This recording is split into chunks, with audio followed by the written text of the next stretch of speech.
Бүгін біз сол тоқтаған майсүк дайындаймыз.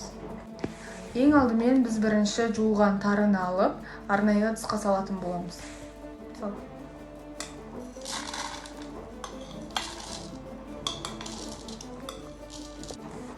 Және осы дайындалған тарымызға қайнап тұрған сүтімізді құятын боламыз.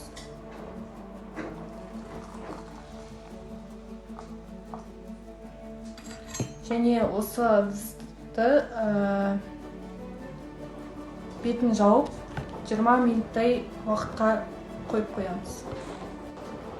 Осы 20 минут уақыт ішінде тары өз бойына ыстық сүтті сіңіріп, оның көлемі ұлғайып, жұмсара түседі.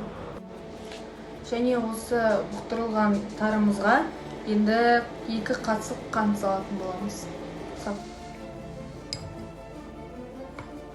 Бір, 2. Және үстінен 1 қасық май салатын боламыз. Және де осының бәрін араластыратын боламыз. Осымен біздің майсөгіміз дайын. Майсөк қазақтың ұлттық тағамдарының бірі. Бұл тағам өте құнарлы әрі сақтауға ыңғайлы, себебі ұзақ уақыт бойы бұзылмайды. Оны көбінесе ұзақ сапарға шыққанда, немесе мал бағуға шыққанда жейді. Майсөк жеңіл сіңетін әрі денеге күш-қуат беретін тағамның бірі болып саналады.